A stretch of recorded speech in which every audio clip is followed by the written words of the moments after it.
Kalau yang sakit itu ketidakseimbangan kondisi tubuh normal pada manusia, di antaranya sistem biologi maupun kondisi penyesuaian, tidak ada keseimbangan. Nah, untuk status kesehatan seseorang itu dipengaruhi oleh 3 faktor. Faktor yang pertama host. Host itu bisa jadi manusianya itu sendiri. Host, orang yang tempat ditempelinya suatu mikroorganisme atau suatu zat yang menyebabkan gangguan kesehatan. Bisa orang, sebenarnya host itu bisa orang, bisa binatang. Host. Nah, kemudian yang kedua agent. Agent itu yang menimbulkan sakit. Bisa benda mati, bisa benda hidup. Benda mati misalnya racun, pestisida itu kan bisa menimbulkan sakit. Atau kalau yang benda hidup misalnya kayak mikroorganisme, kayak bakteri, jamur, virus dan lain sebagainya. Itu agent. Kemudian yang ketiga adalah environment atau lingkungan. Orangnya sebenarnya sehat, kondisi fisiknya bagus, emosionalnya juga bagus, gizinya juga bagus. Tetapi setiap hari terpapar oleh polusi, lama-lama juga tidak sehat. Lingkungan itu ada lingkungan fisik, ada lingkungan sosial. Lingkungan fisik itu bisa misalnya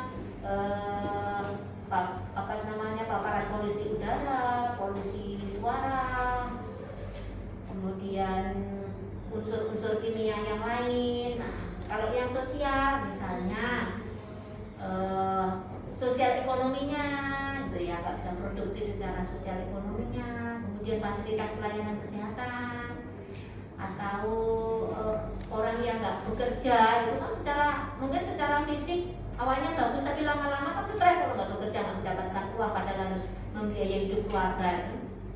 Nanti menyebabkan mentalnya yang terpengaruh. Bisa juga karena bencana kebakaran hutan, itu lingkungan gitu ya. Nah, keseimbangan antara host, agent dan environment, nah itu yang menyebabkan kondisi sehat. Tapi ketika tidak seimbang akan menimbulkan sakit. Nah, pada SL kita hari ini gitu ya, nanti saya kasih kasus dari suatu jurnal, gambaran umum suatu penelitian yang mana di situ menggambarkan kondisi kesehatan suatu masyarakat. Nanti Anda identifikasi determinan itu yang memicu kondisi tidak seimbangnya tadi dari mana. Misalnya dari hostnya, hostnya banyak yang mengalami malnutrisi misalnya. Dari usia banyak kelompok rentannya, mungkin bayi, mungkin lansia. Dari perilakunya mungkin ada perilaku yang tidak sehat. Kemudian atau mungkin dari agentnya, karena banyak kuman atau banyak polusi dari lingkungan, ya. Itu nanti silakan diidentifikasi. Kasusnya saya kirimkan. Nanti pada akhir, nanti kita diskusi sampai jam 14. Setelah itu nanti presentasinya nggak usah pakai PPT, nggak apa-apa. Nanti dibacakan saja. Kelompok ini dibagi menjadi 3 kelompok kecil. Berapa orangnya? 13 ya? Berarti ada yang 4, ada yang 5.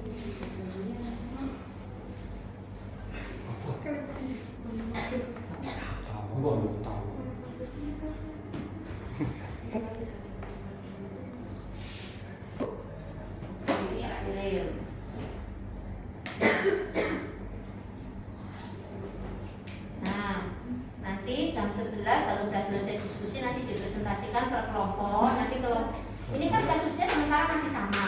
Nanti dari kelompok 1 presentasi, kelompok 2 boleh nanggapi, kelompok 3 boleh nanggapi. Ya.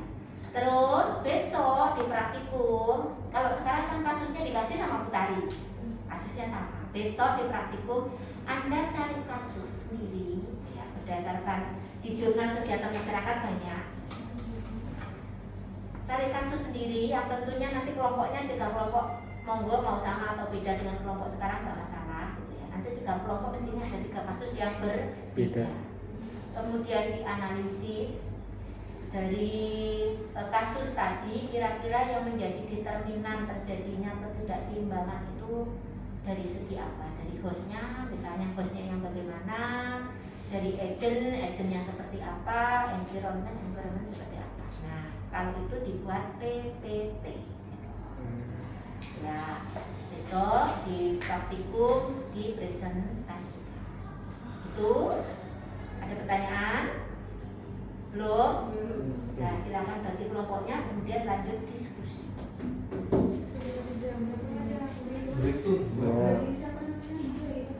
Satu.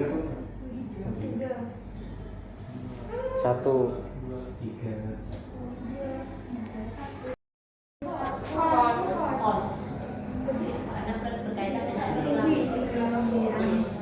Ya, perilakunya dari kebiasaan itu masuk di host. Perilaku yang tidak mencuci tangan, misalnya tidak menjaga kebersihan lingkungan, menggantung pakaian sehingga menjadi sarang nyamuk, itu ya. Berarti nanti di kosan dicek kalau Anda ada pakaian yang asli gantung, kalau kena demam juga. Kemudian yang berkait dengan agent tadi adanya nematoda, cacing, gitu ya. Terus ada apa namanya jentik nyamuk, terus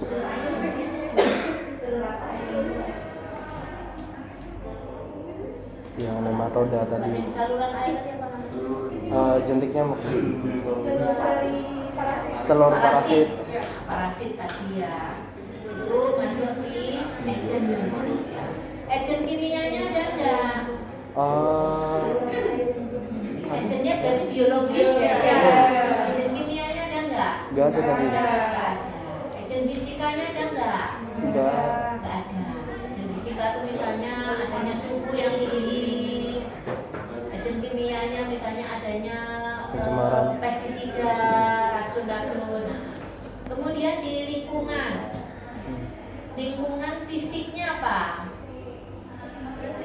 Sumbatan air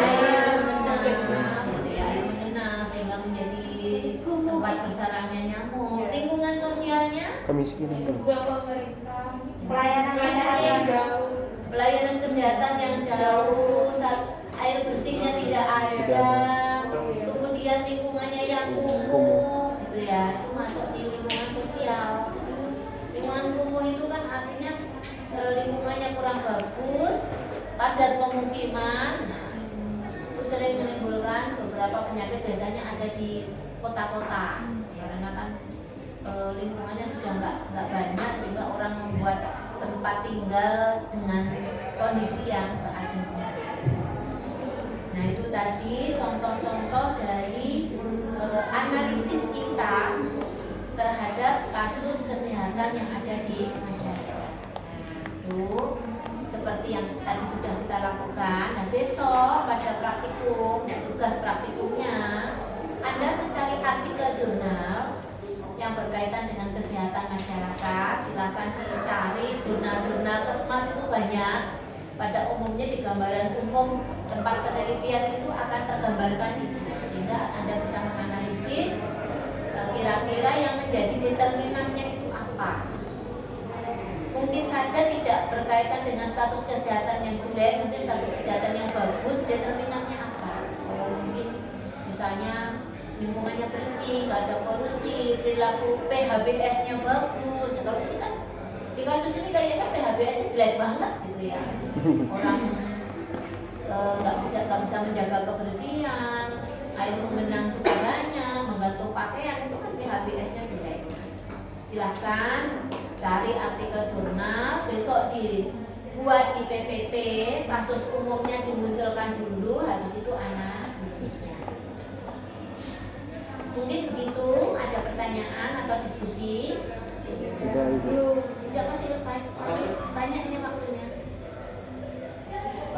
Habis ini apa KPM-nya? Sama. Online dulu ambil.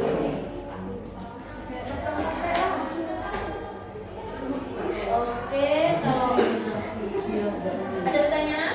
Enggak? Aman ya Bu? Oke, kalau nggak ada berarti bisa kita selesaikan lebih awal. Mungkin sisa waktunya digunakan untuk mencari artikel jurnalnya.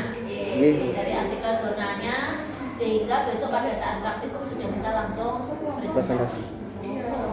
Baiklah, kita akhiri dengan membaca hamdalah bersama-sama. Alhamdulillah. Terima kasih atas perhatiannya. Assalamualaikum warahmatullahi wabarakatuh. Waalaikumsalam warahmatullahi wabarakatuh. Terima kasih Bu.